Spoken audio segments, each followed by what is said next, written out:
السلام عليكم ورحمة الله وبركاته. بسم الله، إن الحمد لله نحمده ونستعينه ونستهديه ونستغفره ونعوذ بالله من شرور أنفسنا وسيئات أعمالنا. من يهدي الله فلا مضل له ومن يضلل فلا هادي له. أشهد أن لا إله إلا الله وحده لا شريك له، وأشهد أن محمدا عبده ورسوله صلى الله عليه وعلى آله وصحبه أجمعين. بعد، سبحانك لا علم لنا إلا ما علمتنا إنك أنت العليم الحكيم. رب اشرح لي صدري ويسر لي أمري واحلل عقدة من لساني يفقه قولي. اللهم لا سهل إلا ما جعلته سهلا وأنت تجعل الحزن إذا شئت سهلا. نقول بالله التوفيق.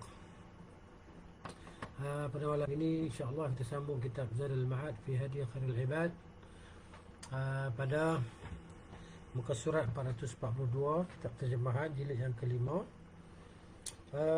Dan kita poin yang ke-73, qasbus sukar. Qasbus sukar ni terjemah dalam bahasa kita dia panggil tebu lah. Dia kata di sini diriwayatkan dalam sebahagian lafaz hadis sahih berkenaan dengan al-haud. Al-haud, yang mana haud itu ma'uhu ahla minas sukar, airnya lebih manis daripada gula. Maknanya perkataan gula, dalam lafaz gula hadis ini kata Syekh Shu'aib dan Syekh Abdul Qadir Al-Arnaud, lam naqif ala hadha al-lafz fi wasf al-haud. Dia kata terjemahannya, kami menemukan lafaz seperti ini dalam mensifati haud, yakni dalam sumber rujukan yang berada pada kami yang ada adalah dengan lafaz lebih manis daripada madu. Kata Syekh yang tahqiq, Syekh Abdul Qadir Al-Arnaud ataupun Syuaib Al-Arnaud, ya, yang kami jumpa, dia kata hadis airnya lebih manis daripada madu, bukan daripada gula, ya kan? Okey, dikeluarkan dalam Sahih Muslim dari hadis Abu Hurairah, Tirmizi nombor 2447, Muslim nombor 2300, dan dalam Musnad daripada hadis Abu Dzar juga oleh Tirmizi daripada hadis Anas bin Malik, dan diriwayatkan pula oleh Tirmizi dan dalam Musnad daripada hadis Ibnu Umar, dikeluarkan juga dalam Al-Musnad daripada hadis Abdullah bin Amr bin Al-As, dan dalam Musnad juga dari hadis Ibnu Mas'ud. Sampai dia kata disebutkan dengan lafaz as-sukar, sukar gula lah, pada hadis Abu Hurairah yang diriwayatkan oleh At-Tirmizi dalam Az-Zuhud secara marfu' dengan lafaz akan keluar pada akhir zaman kaum lelaki yang menukar agama dengan dunia, mengenakan pakaian di hadapan manusia yang berbuat daripada bulu domba yang halus, lisan-lisan mereka lebih manis daripada gula. Ni lafaz gula lah hadis ni. Dan hati-hati mereka adalah hati serigala. Allah Ta'ala berfirman, sudah kata, disebut firman Allah Ta'ala, apakah kepadaku kalian mengadakan tipu daya, ataukah atasku kalian berani? Maka demi diriku aku bersumpah, sungguh aku akan bangkitkan di atas mereka fitnah di antara mereka, di mana orang lembut di kalangan mereka akan menjadi bingung.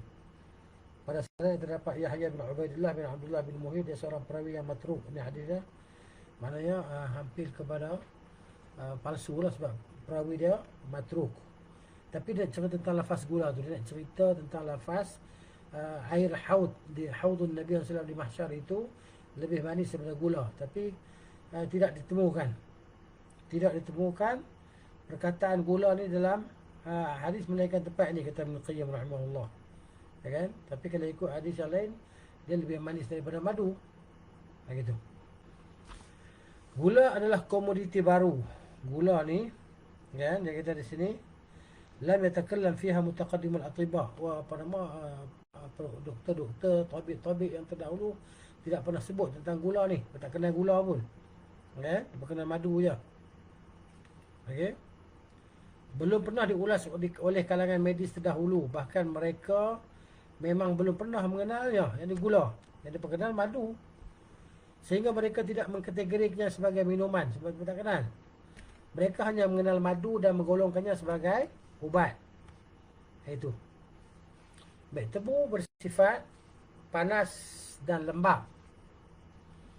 Berguna mengubati batuk, membersihkan lendir dan kandung kencing serta kerongkongan. Sifatnya lebih efektif daripada gula sendiri. Nah, tebu ni. Bisa juga membantu proses muntah, mempelancar air seni, air kencing lah.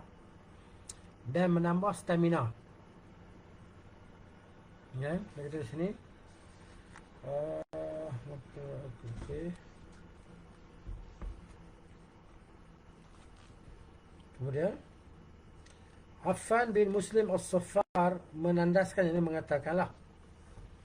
Dia mengatakan, Man massa qasba sukar ba'da ta'amihi lam yazal yawmuhu ajma'a fi sururin.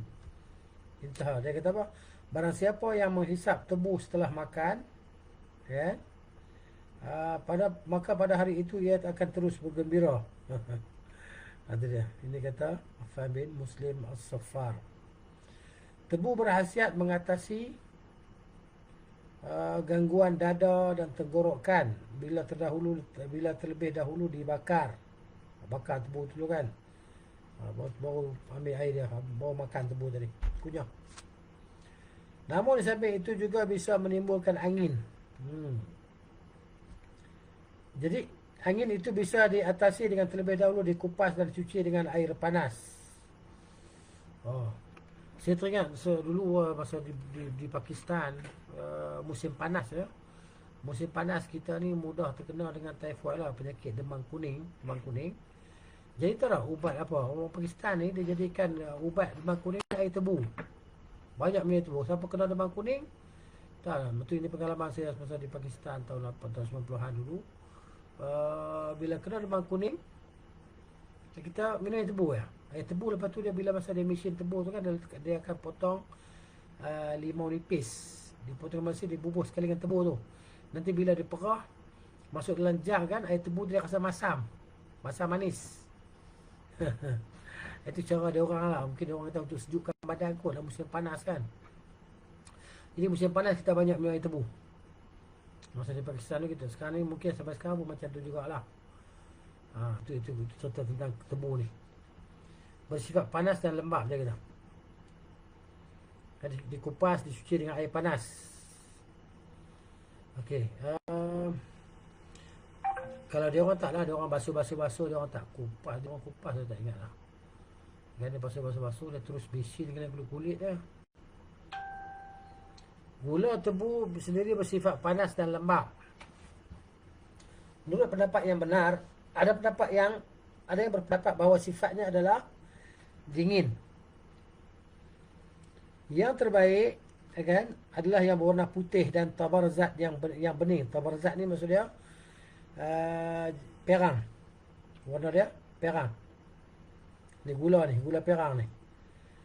Gula tebu sendiri dia kata bersifat panas dan lembab. Okey. Menurut pendapat yang benar, ada yang berpendapat bahawa sifatnya adalah dingin. Yang ni sejuk. Yang terbaik adalah warna putih dan tabarzat. Tabarzat ni warna perang lah. Yang bening. Ya. Kalau bawah tu tengok. Bersifat keras, tidak empuk dan lembut. Sedangkan tabar iaitu kapak. Maksudnya bahawasanya ia dikupas kulitnya dari dua sisi yang berhadapan dengan menggunakan kapak.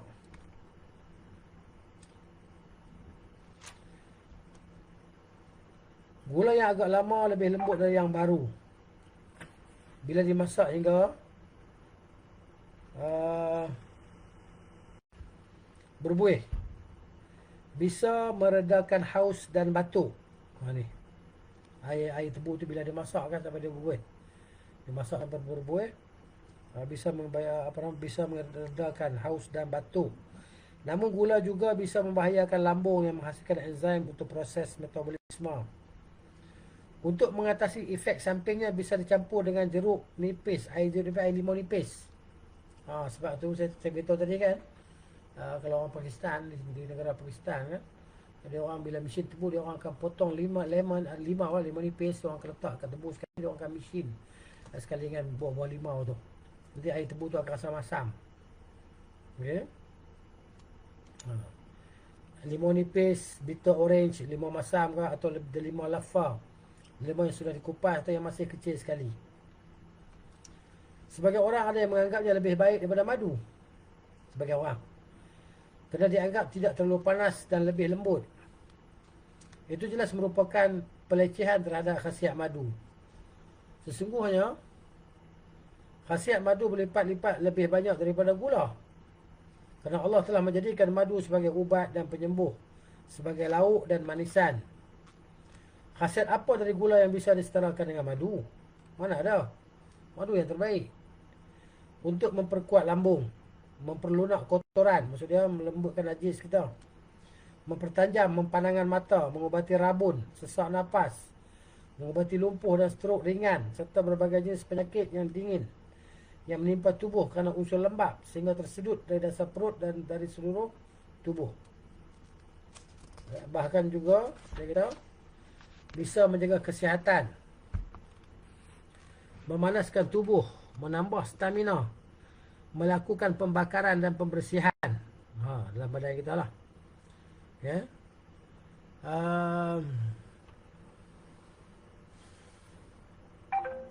Membuka mulut pembuluh darah, membersihkan usus, menghancurkan cacing, mencegah kelolodan.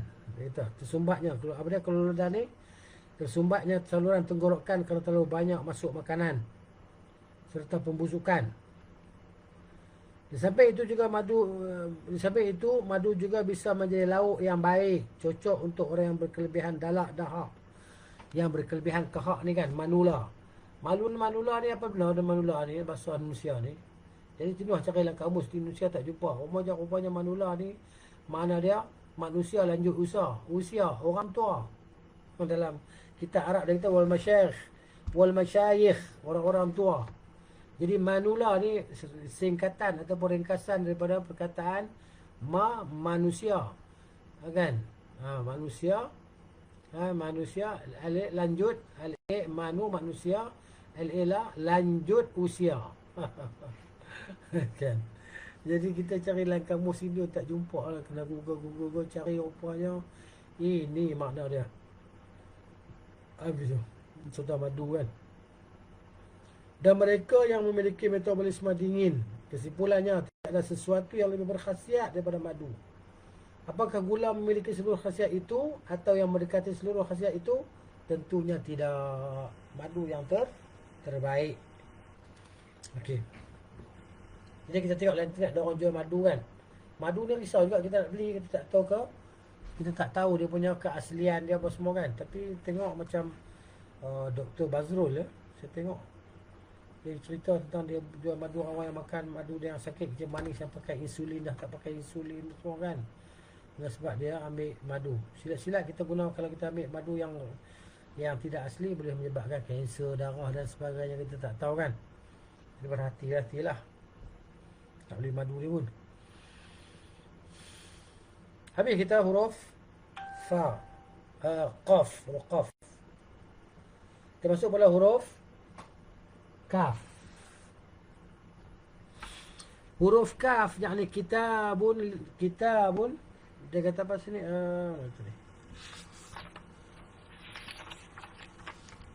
Kitabun lil humma. Kitab yang menjelaskan tentang demam. Rajah untuk demam. Rajah untuk demam ni kitab lah, bukan rajah jenis kotak-kotak tu maksudnya.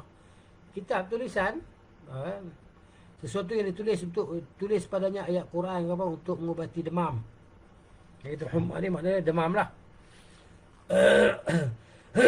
Berkata Al-Mawarzi rahimahullah, Muhammad bin Nasr bin Hajjaj Al-Marwazi, dia silap tulis. Dia tulis Al-Mawarzi, sebenarnya Al-Marwazi. Al-Marwazi bukan Al-Mawarzi. Itu kena betul kan? Al-Marwazi. Dia silap tulis ya. Nama dia Muhammad bin Nasr bin Hajjaj bin Al-Hajjaj bin Al-Hajjaj Al-Mawarzi yang lahir pada tahun 202 Hijrah. Kan? Maksud dia ketika dia lahir Imam Syafi'i 2 tahun umur dia, Imam Syafi'i meninggal lah. Kan? Dia umur 2 tahun Imam Syafi'i meninggal. Al-Mawarzi ni Syafi'i lah, pengikut mazhab Syafi'i. Kemudian wafat pada tahun 209 4. Panjang umurnya 92 tahun. Kata Al-Marwazi rahimahullah, Al-Marwazi ya. Abu Abdullah pernah mendengar bahawa aku terserang demam. Saya cari dia Abu Abdullah, saya tak sempat dah jumpa siapa dia Abu Abdullah sini. Beliau menuliskan ruqyah untukku. Siapa? Abu Abdullah lah. Ya. Imam Ahmad pun Abu Abdullah juga. Tak tahu lah siapa. Beliau menuliskan ruqyah untukku. Bismillahirrahmanirrahim. Bismillahi wa billahi wa Muhammadir Rasulillah. Qulna ya naru kuni bardan wa salama ala Ibrahim. Wa aradu bihi kaidan faj'alnahumul akhsarin. Allahumma rabba Jibril wa Mikail wa Israfil. Ishfi sahib hadzal kitab bi'aulika wa quwwatika wa jabarutika ilahal haqqi amin. Doa dia.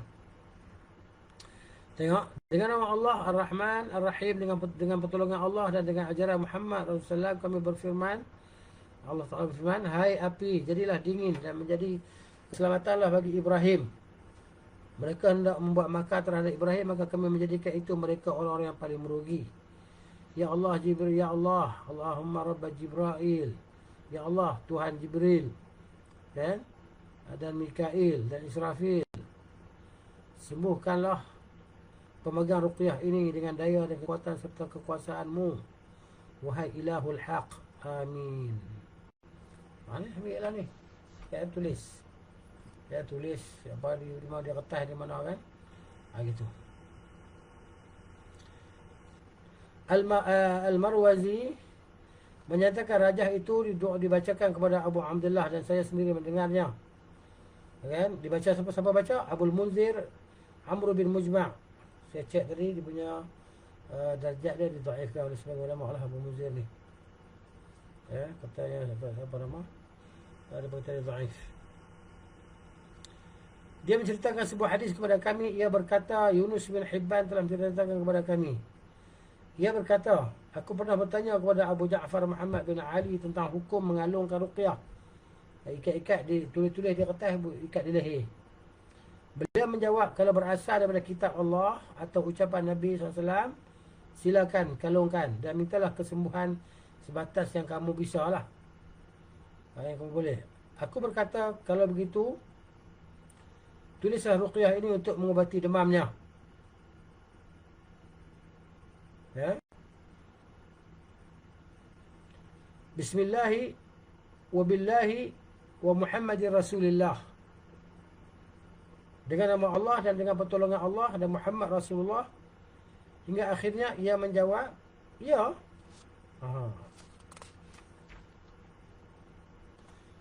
Imam Ahmad juga meriwayatkan daripada Aisyah radhiyallahu anha dan yang lainnya bahawa para ulama as-salaf memberikan keringanan dalam hal itu. Bahkan Harb menyatakan Imam Ahmad sendiri tidak bersikap ekstrim melarangnya. Boleh ikut Imam Ahmad. Ahmad berkata, Ibnu Mas'ud radhiyallahu anhu amat tidak menyukai cara pengobatan seperti ini. Ditulis di kertas apa semua kemudian digantungkan di leher kan, oleh orang sakit.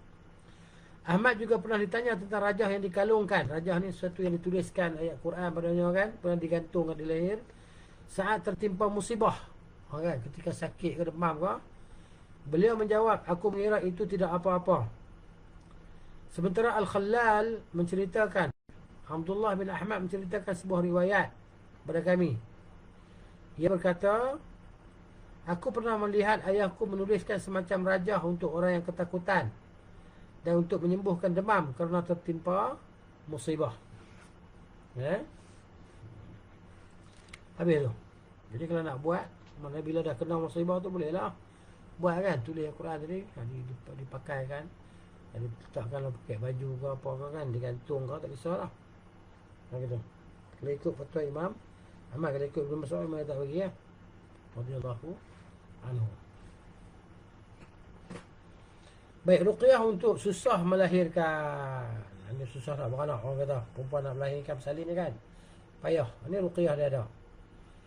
Al-Khallal menceritakan, Abdullah bin Ahmad menceritakan sebuah riwayat kepada kami. Ia berkata, aku pernah melihat ayahku menuliskan sebuah rajah untuk seorang wanita yang sulit melahirkan dalam sebuah kendi keramik. Ditulis dalam sebuah kendi, maksudnya sebuah macam apa nama, bekas lah, bekas ya, dibuat daripada seramik tu, berwarna mangkuk ke apa kan, warna putih. Dia tulis, atau mungkin benda berdesir yang lainnya di riwayat Syarawi ni kan. Ditulis apa yang lain, apa nama, di atas kertas ke apa ke. Di situ ditulis hadis Abdullah bin Abbas radhiyallahu anhuma. La ilaha illallahul la ilaha illallahul halimul karim. Subhanallah rabbil arsyil azim.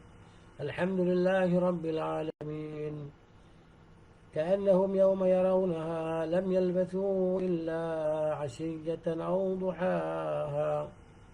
يا لا، كأنهم يوم يرون ما يوعدون لم يلبثوا إلا ساعة من نهار بلاغ فهل يهلك إلا القوم الفاسقون.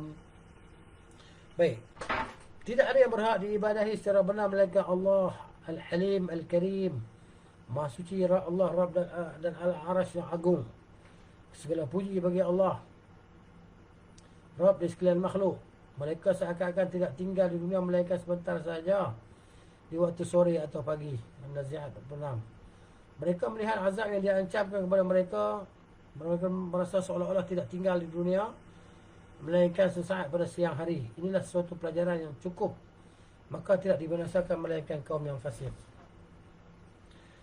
Al-Khallal menunjukkan Abu Bakar Al-Marwazi mengabarkan kepada kami. Beliau berkata, Abu Abdullah pernah didatangi seorang lelaki yang bertanya, hai Abu Abdullah, bisakah engkau membuat semacam rajah untuk wanita yang kesulitan melahirkan sejak 2 hari? Tulis kan? Tulis Al-Quran ni, iftah mana-mana. Beliau menjawab, suruh dia membawa sebuah baskom besar. Baskom ni besen lah, kan? Disertai za'afaran. Aku melihat beliau menuliskan rajah bukan untuk satu orang sahaja. Ini kata siapa? Abu Bakar Al-Marwazi kata. Diriwayatkan juga daripada Ikrimah, daripada Ibn Abbas radhiyallahu anhuma, bahawa beliau menceritakan, suatu hari Isa bin Maryam lewat di hadapan seekor sapi. Ternyata ia sedang kesulitan beranak. Sapi itu berkata, wahai kalimatullah, berdoalah kepada Allah agar aku terlepas dari kebebasan di perutku ini. Isa berkata, wahai yang menciptakan jiwa dari jiwa, yang membebaskan jiwa daripada jiwa, wahai yang mengeluarkan jiwa daripada jiwa, selamatkanlah sapi ini. Sapi itu melahirkan anaknya. Tiba-tiba sang anak sudah berdiri menciumnya. Ibn Abbas radhiyallahu anhuma menandaskan, mengatakan, kalau ada wanita kesulitan melahirkan anaknya, tuliskan rajah untuknya. Rajah ni maksudnya bukan raja-raja tu. Tulislah ayat Quran tadi kan untuk dia. Dia kertas ke apa-apa, bukan disiram air ke, minum ke apa-apa kan, tak kisahlah. Ataupun dipakai ke, digantung leher ke dia lah, tak kisah.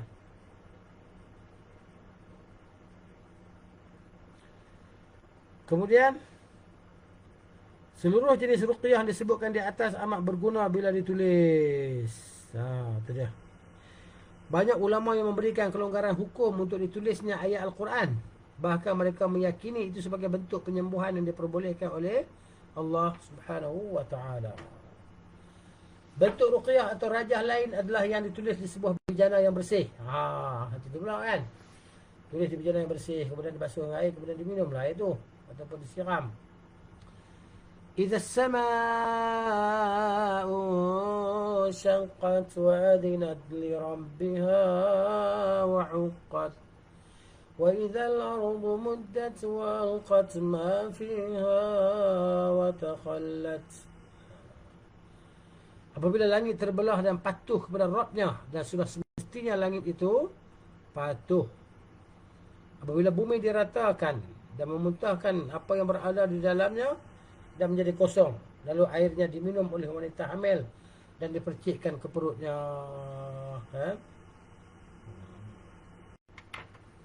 Ini satu cara lah. Solusi dah.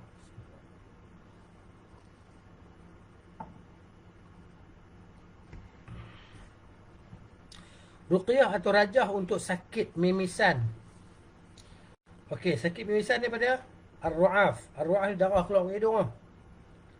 Tu panas dia ada pecah macam pecah mekau tu, darah keluar meleleh banyak ke hidung. Tak, bukan gaduh apa lah. Memang macam tu ada orang jenis tu. Dia tak tahan panas semua dia. Bila panas banyak dia akan darah dia akan pecah. Hidung dia akan keluarkan darah lah. Begitu. Terjemah dalam bahasa Indonesia dia panggil sakit mimisan. Syekhul Islam Ibn Taymiyah rahimahullahu ta'ala biasa menuliskan di keningnya. Biasa menuliskannya di kening. Kening maksud di atas ni lah ni. Dahi ni kan. Tulis. Dia tulis apa? A'udzubillahi minasyaitanirrajim. وقيل يا أرض ابلعي ماءك ويا سماء أقلعي وغيض الماء وقضي الأمر. Dan difirmankan, wahai bumi, telanlah airmu dan hai langit, berhentilah. Dan air pun disurutkan, perintah pun diselesaikan. Kata Ibn Qayyim rahimahullah, saya sendiri pernah mendengar beliau berkata, bukan mana saya ni siapa yang jangan sebut ni. Syekhul Islam Ibn Taymiyah kata, mana dia kata guru dia lah ni. Saya sendiri, Ibn Qayyim dia kata, saya sendiri mendengar beliau berkata, ini guru saya lah, Ibn Taymiyah rahimahullah. Kata Ibn Taymiyah, aku seringkali menuliskan rajah ini. Ayat ni lah. Ayat ni. Bukan maksud rajah kotak, persegi, 3 segi, bukan maksud itu. Tulis ayat ni lah. Untuk banyak orang yang sakit, alhamdulillah, mereka sembuh. Namun beliau melanjutkan, tidak boleh menulis rajah ini dengan darah mimisan. Tak boleh lah ambil darah tulis. Sebagaimana dilakukan oleh orang-orang yang jahil, kerana darah itu najis. Kalam Allah tidak boleh ditulis dengan darah tersebut. Bentuk rajah lain, Musa AS pernah keluar dengan mengenakan pakaian. Tiba-tiba beliau mendapatkan mata air. Maka beliau bentuknya dengan kain sambil mengucapkan, Yamhullahu ma yasha'u wa yuthbit wa indahu ummul kitab. Allah menghapus apa yang dia kehendaki dan meletakkan apa yang dia kehendaki. Dan sisinya terdapat ummu al-kitab di Lauhul Mahfuz.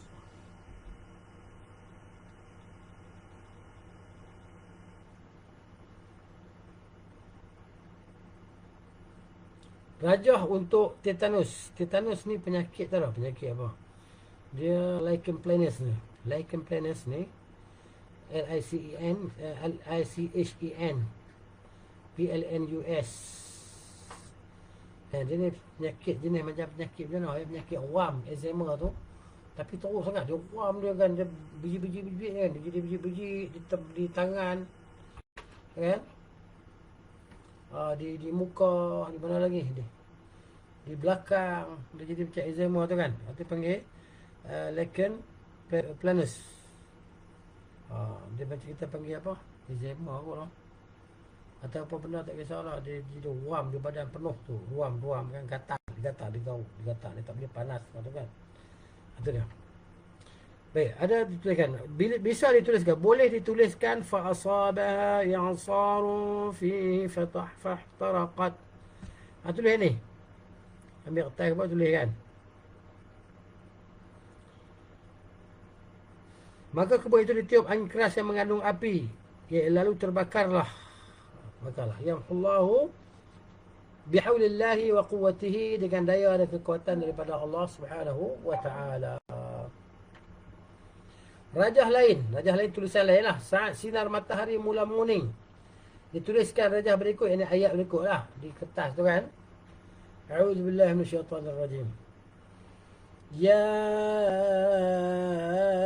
ayyuhalladzina amanu ittaqullaha wa aminu birasulihi وآمنوا برسوله يؤتكم كفلين من رحمته ويجعل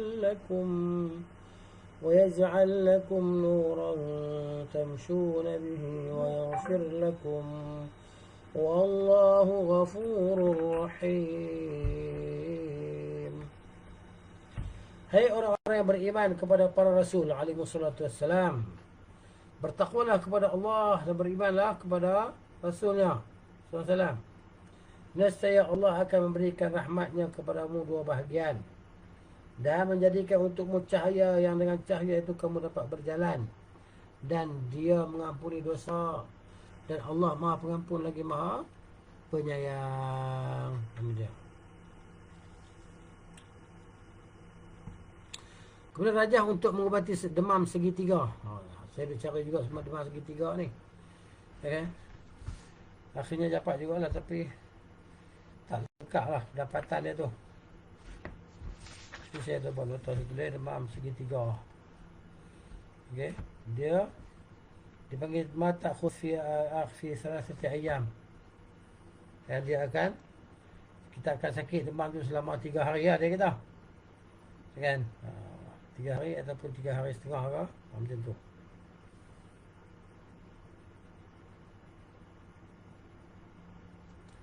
Dituliskan di atas lembar kertas halus. Tulis kertas halus ni. Bismillahi farrat. Bismillahi marrat. Bismillahi qallat. Ini, kan? Farrat ni farratalah. Dia. Bismillahi marrat. Bismillahi qallat. Setiap hari dia ambil selembar kertas dan diletakkan di mulut. Lalu ditelan dengan bantuan air. Dia baca tu dia telan. Kunyah dia telan. Air lah. Kemudian rajah untuk mengubati sakit pinggang. Harqun nasa ni. Dengar harqun nasa. Harqun nasa sakit pinggang. Bismillahirrahmanirrahim. اللهم رب كل شيء ومليك كل شيء وخالق كل شيء أنت خلقتني وأنت خلقت غير عرق النساء فيا فلا تسلطه علي بأذى ولا تسلطني عليه بقطع واشفني شفاء لا يغادر سقما لا شافي إلا أنت. Maksudnya Bismillahirrahmanirrahim. Dengan nama Allah yang Ar-Rahman Ar-Rahim. Ya Allah, Rabb dari segala sesuatu, Raja dari segala sesuatu, Pencipta daripada segala sesuatu. Engkau telah menciptakan diriku dan telah pula menciptakan penyakit pinggang ini pada diriku. Maka jangan engkau kuasakan penyakit ini pada diriku. Janganlah engkau kuasakan pada diriku penyakit apapun juga berdasarkan kesembuhan kepadaku. Berikanlah kesembuhan kepadaku, kesembuhan yang tidak diikuti oleh penyakit lain. Tidak yang dapat menyembuhkan melainkan engkau semata. Ini cara nak berubat. Ini maknanya betul buat lah. Tak payah nak cari tutup rumah ni kan. Mengarut tu. Mengarut. Tutup rumah ni syaitan kan.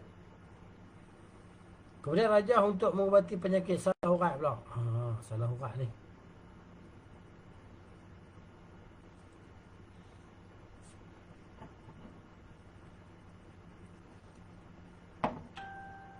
Dia panggil Kitabun lil-'arq ad-darib. Maksudnya makna apa lah? Urat yang mukul. Kan? Terjemah harfiah apa ni lah. Rajah untuk penyakit salah urat ni diriwayatkan. Rajah ni kita faham lah, bukan rajah kotak-kotak 3 segi 4 segi, bukan. Dia rajah tulis ayat tu di kertas. Tahu dia apa saja kemudian diberikan kepada orang tadi yang sakit saya.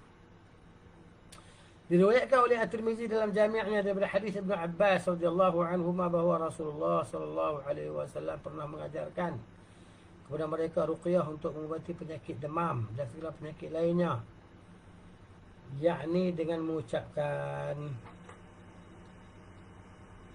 doa lah. Bismillahil kabir, a'udzu billahil azim min syarri 'alqin min syarri 'irqin na'ar wa min syarri harrin nar. Dengan nama Allah yang Maha Besar,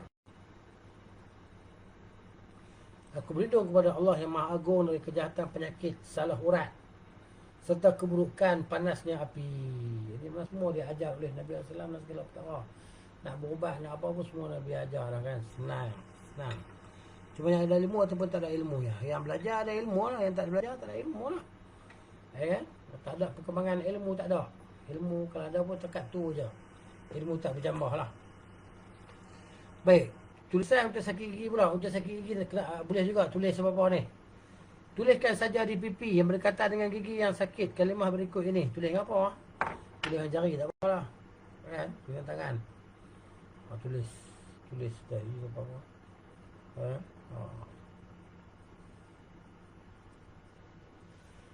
Jadi Bismillahirrahmanirrahim. Qul huwallazi ansha'akum wa ja'ala lakum as-sam'a wal absara wal afidah qalilan ma tashkurun.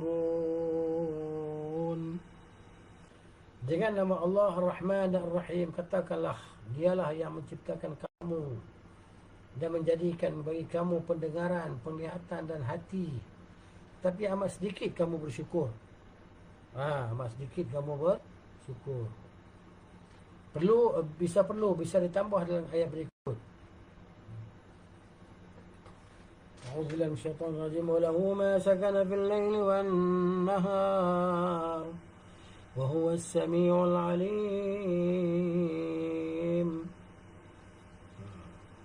Dan kepunyaan Allah lah segala yang ada pada malam dan siang. Dan dialah yang Maha mendengar lagi Maha mengetahui. Kemudian rajah untuk sakit bisul pula. Tulis pula ayat-ayat apa yang kita tahu untuk berubat sakit bisul ni. A'udzubillahi minasyaitonir rajim.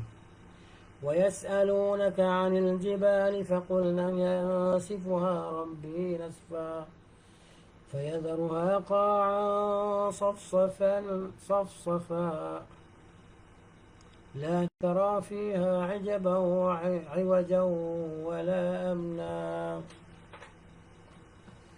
Okey. Dan mereka bertanya kepadamu tentang gunung ganang. Maka katakanlah, Rabbku akan menghancurkannya pada hari kiamat sehancur-hancurnya. Maka dia akan menjadikan bekas gunung-gunung itu datar sama sekali. Tidak ada sedikit pun kamu lihat padanya tempat yang rendah dan yang tinggi-tinggi. Ya kan? Habislah situ. Masuk pula kam'ah. Kam'ah ni maknanya apa dia? Kam'ah ni dia panggil apa? Jamu truffle. Dia sejenis apa nama? Sejenis tumbuhan macam cendawan tu. Dia turun selepas selepas hujan turun dia bercambah. Tapi dia tak bercambah di atas permukaan tanah tau. Dia 55 hingga 15 cm ke bawah. Tulis tu Al-Kam'ah ni. Nama dia selain pada nama Al-Kam'ah ni, Nabatul Ra'li, apa dia panggil apa? Nabatul Ra'li. Tanaman guruh. Kan? Tanaman guruh. Atau bintur Ra'li, ataupun dinamakan dia sebagai anak perempuan kepada guruh.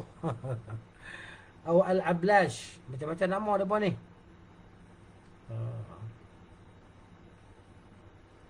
Jadi dia ni kalau nak tengok dalam apa nama? Dalam Google lah, dia punya image nak tengok, boleh tulis Terfizia, Terfizia, Terfizia, gitu kan.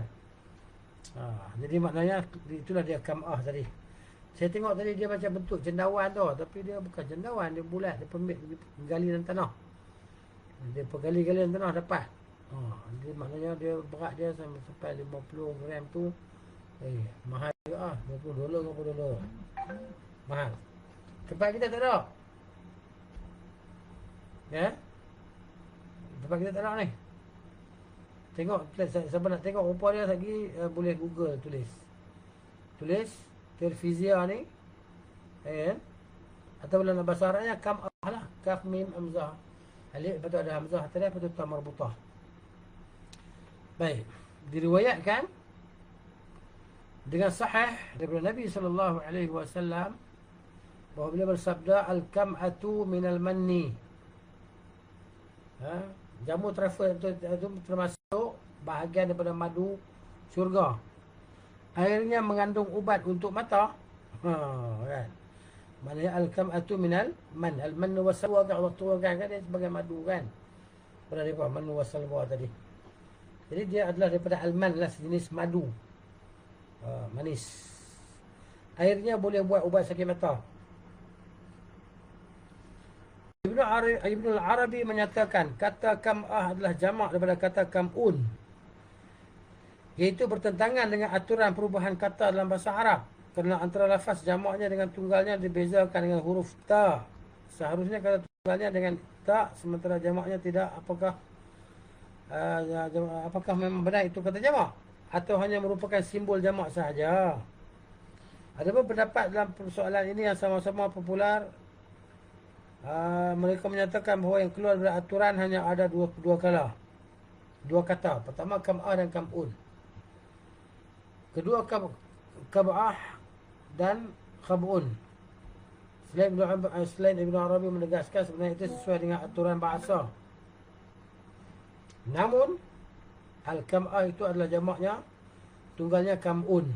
Ulama lain menegaskan kedua kata itu sama-sama bisa digunakan untuk tunggal dan bentuk jamak sekaligus. Kam'ah ni boleh belakang. Guna mufrad ke jamak ke boleh. Baik, mereka yang mengambil pendapat pertama beralasan bahawa bisanya mereka menjamakkan lafaz kam'un menjadi akmu. Kan? Seorang penyair menyebutkan walaqad janaituka akmu'an wa asaqilan walaqad nahaituka an banatil awabiri. Aku telah memetikkan untukmu jamur dan jamur warna putih. Aku juga telah melarangmu makan jamur yang jelek lah maksudnya. Warna putih.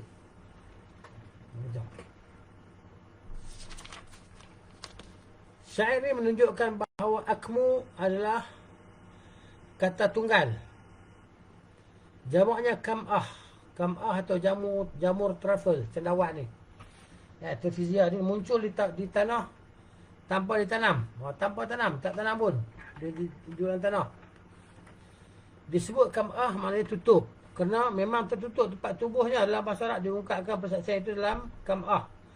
Artinya tersembunyi. Jamur ini memang tersembunyi dalam tanah. Ia tidak memiliki daun dan tidak juga memiliki batang.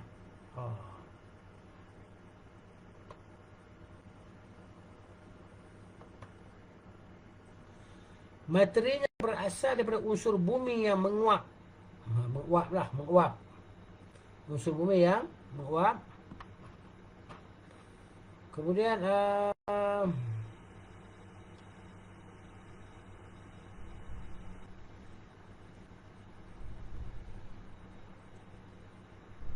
mendekam di dalam tanah dekat dengan permukaan tanah. Jamur ini menyembunyikan diri dari dinginnya musim dingin. Masya Allah. Ya? Dia tak keluar di dalam tanah. Lalu tumbuh kerana siraman hujan musim semi. Musim panas. Akhirnya jamur ini muncul dan terlihat di permukaan bumi dalam wujud yang nyata. Oleh sebab itu jamur ini disebut jamur cacar bumi. Diserupakan dengan cacar bentuknya dan materinya. Kerana materinya bersifat lembab, mengandung unsur darah dan muncul di permukaan tanah pada usia remaja. Ini pada saat unsur panas dan pertumbuhannya sedang mula meningkat.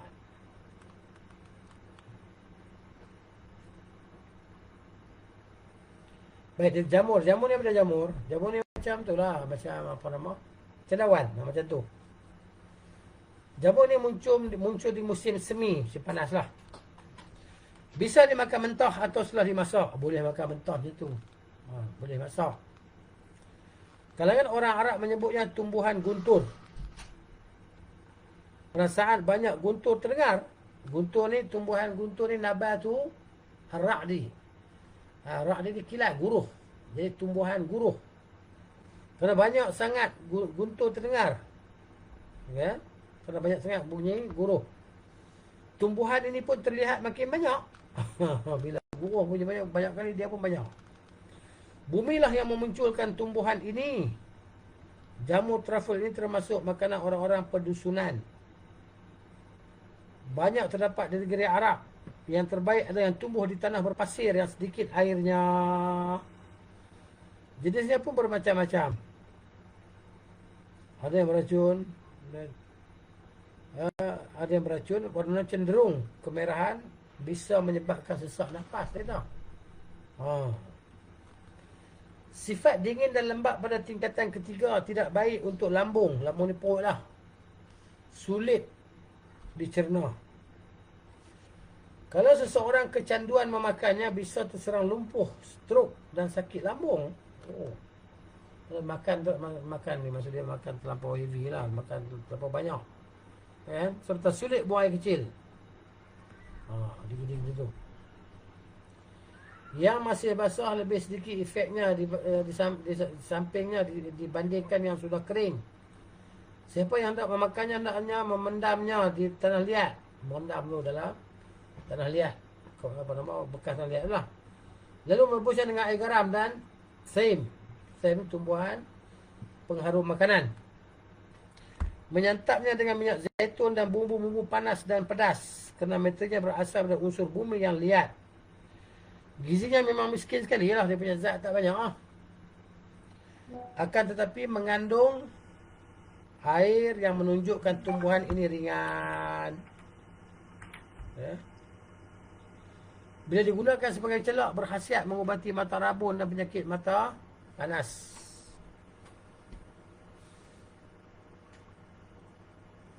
Kalangan pakar medis mengakui bahawa air jamu truffle ini berkhasiat mengubati penyakit mata. Di antara pakar medis yang menyebutkannya adalah Al-Masihi, penulis Al-Qanun dan yang lainnya. Sabda Nabi SAW, jamu truffle itu termasuk madu syurga. Ada dua pendapat tentang artinya. Tentang Al-Kama'ah itulah. Kan?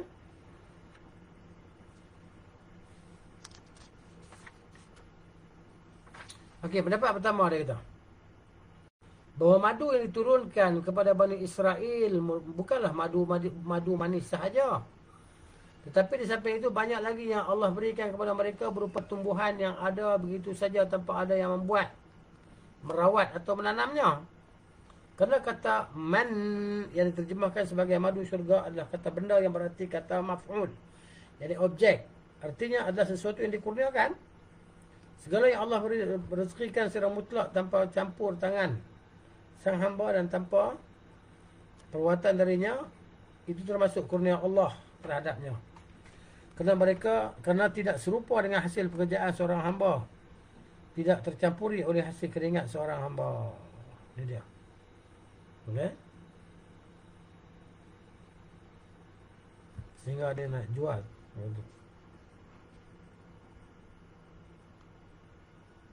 Baik, ya, itu adalah kurnia murni lah Allah kata. Apa nama? Kita Qayyim.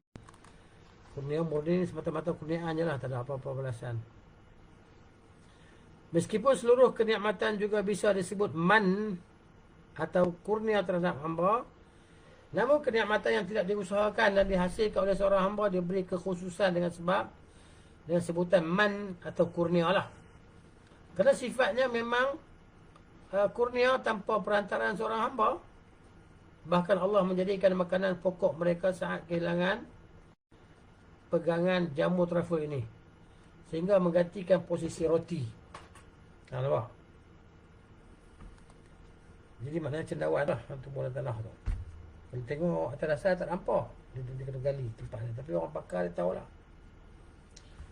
harga dia berapa ya, 20 sampai 20 dolar berapa gram ya, 20 dolar, 30 dolar.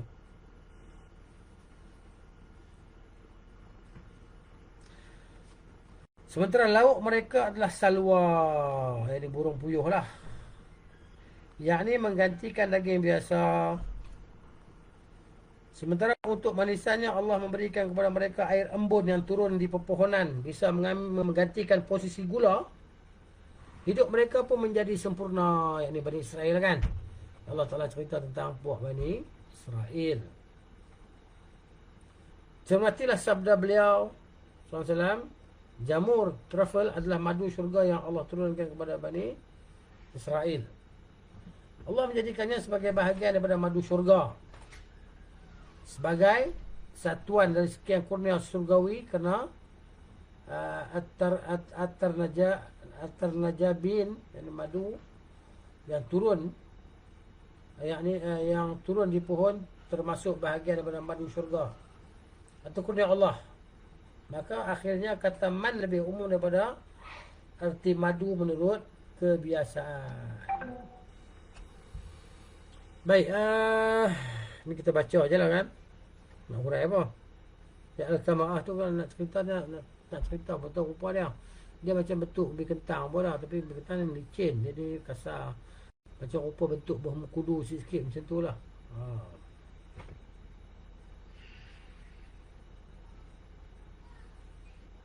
Pendapat kedua bahawa kama'ah itu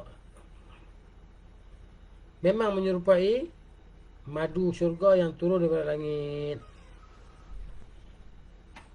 kerana tidak dikumpulkan dengan susah payah dan dengan mengeluarkan tenaga. Bahkan juga tidak perlu ditanam bibitnya atau diserami, tak payah, tumbuh sendiri lah. Kalau ada yang menyatakan kalau memang begitu khasiat jamur truffle, bagaimana pula dengan bahaya atau efek samping yang ada padanya? Dari mana bahaya itu bisa datang? Kan? Mungkin ada yang tanya macam tu.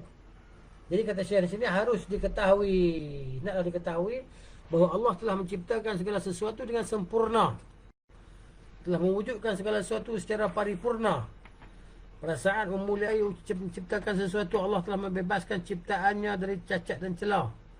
Sementara segala cacat dan kekurangan itu muncul setelah mengalami interaksi, adaptasi dan penyampuran dengan pelbagai ciptaan lain.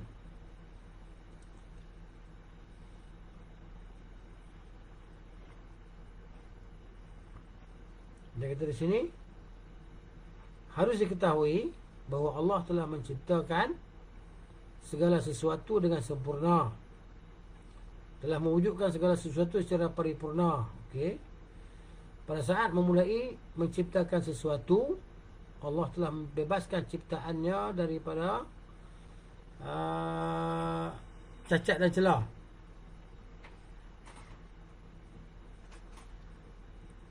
Sementara segala cacat dan kekurangan itu muncul setelah mengalami interaksi lah, adaptasi dan percampuran dengan berbagai ciptaan Allah. Kalau ciptaan itu dibiarkan pada bentuk asalnya tanpa diusik oleh hal-hal yang merosaknya, tentu tidak akan rosak. Siapa saja yang memiliki pengetahuan terhadap kondisi alam semesta dan dasar penciptaannya, pasti akan mengetahui bahawa semua bentuk kerosakan itu, baik yang terjadi di udara, pada makhluk hidup serta kondisi keluarganya, semua itu terjadi setelah selesai proses penciptaan. Tentunya dengan berbagai sebab yang mengakibatkan adanya kerosakan tersebut. Kemudian segala amal perbuatan manusia dan pelanggaran mereka terhadap ajaran para rasul seringkali menyebabkan terjadinya kerosakan umum maupun khusus, sehingga mengakibatkan munculnya berbagai wabak, penyakit, pes, terjadinya paceklik, kemarau lah, dan kekeringan, serta hilangnya keberkahan di bumi. Keberkahan buah dan tanaman, hilangnya khasiatnya atau tidak, setidaknya berkurang banyak, di samping berbagai efek lain yang datang silih berganti.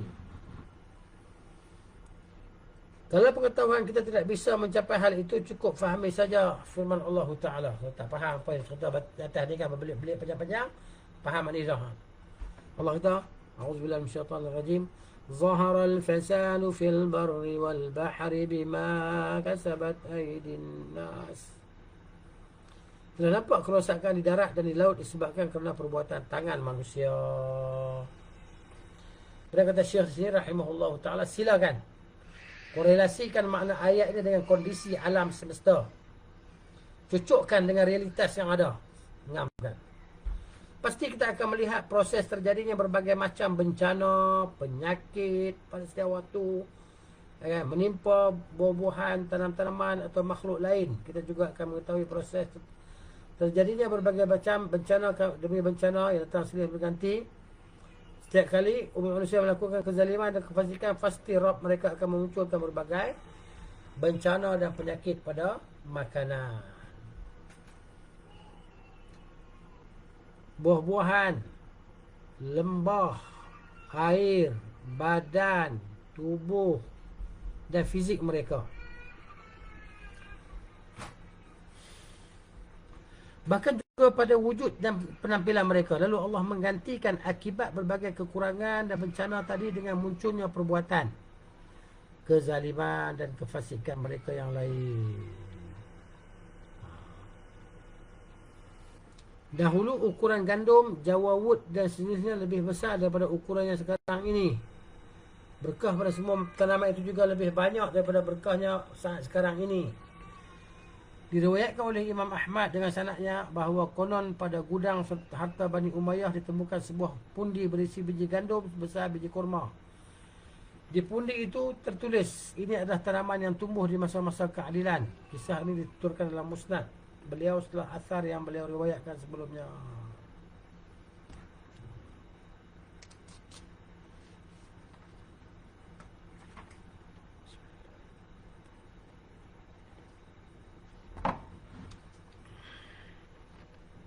Kebanyakan penyakit dan wabak secara umum merupakan sisa-sisa dari seksa yang menimpa umat-umat terdahulu. Tersisalah sebahagian daripada seksa tersebut yang terus memantau sisa dari amal perbuatan umat manusia. Agar hukum yang adil dan keputusan yang bijaksana harus tetap ditegakkan. Nabi SAW telah memberikan isyarat kepada hal itu dalam kes pes ni. Ini adalah sisa daripada azab yang diturunkan kepada Bani Israel. Kes tahun tu kan. Tahun. Demikian juga saat Allah mengirimkan angin taufan kepada kaum Ad selama 7 malam 8 hari. Kemudian sedikit saja yang Allah sisakan daripada bekas siksa pada hari-hari tersebut, atau yang setara dengan siksa tersebut, sebagai peringatan dan pelajaran bagi umat manusia. Amal perbuatan orang-orang soleh dan orang-orang fasik memang telah dijadikan oleh Allah sebagai penyebab terjadinya berbagai hal di dunia ini sebagai konsekuensi yang wajib. Maka tertahannya berbagai kebajikan, tidak dilaksanakannya zakat dan sedekah, bisa mengakibatkan tertahannya air hujan daripada langit, terjadinya berbagai paceklik, yakni kemarau lah, dan kekeringan, kebuluran. Hal tiga-tiga kezaliman terhadap fakir miskin, halaman lah. Hal ni halaman, bukan surat. 333 tu kezaliman terhadap fakir miskin, kecurangan dalam menggunakan timbangan dan takaran, serta tindakan semena-mena terhadap orang lemah, menjadi faktor terjadinya kezaliman para raja dan pemimpin yang tidak lagi menyayangi, meskipun orang-orang memohon belas kasihan mereka, yang tidak akan mengasihi meskipun orang-orang meminta mereka mengasihinya. Padahal mereka pada hakikatnya adalah hasil kerja rakyat sendiri yang terlihat dalam wujud para pemimpin. Kerana dengan hikmah dan kemahaadilannya Allah memperlihatkan kepada umat manusia hasil dari perbuatan mereka dengan berbagai manifestasi dan perwujudan yang sesuai dengan kondisi mereka. Terkadang dalam bentuk paceklik atau kekeringan, terkadang dalam bentuk datangnya musuh, terkadang dengan munculnya para pemimpin yang diktator, terkadang dengan munculnya berbagai penyakit masal, terkadang dengan munculnya rasa duka, rasa sakit atau kemurungan jiwa sehingga mereka tidak bisa melepaskan diri darinya, terkadang dengan tertahannya berkah daripada langit dan bumi, terkadang bisa juga dengan dikuasakan syaitan terhadap mereka sehingga menggiring mereka untuk mendapatkan siksa Allah yang sebesar-besarnya, agar hujah Allah terbukti bagi kesesatan mereka, sehingga masing-masing tergiring menuju takdirnya. Dan kemudian orang yang berakal akan memusatkan pandangan matanya ke seluruh penjuru. Saya kita baca sampai sini lah. Ya, pada gangguan. Okey, insyaAllah kita sambung lagi lah sampai di muka surat 45. 6. Orang yang berakal akan memusatkan pandangannya, pandangan matanya ke seluruh penjuru lah.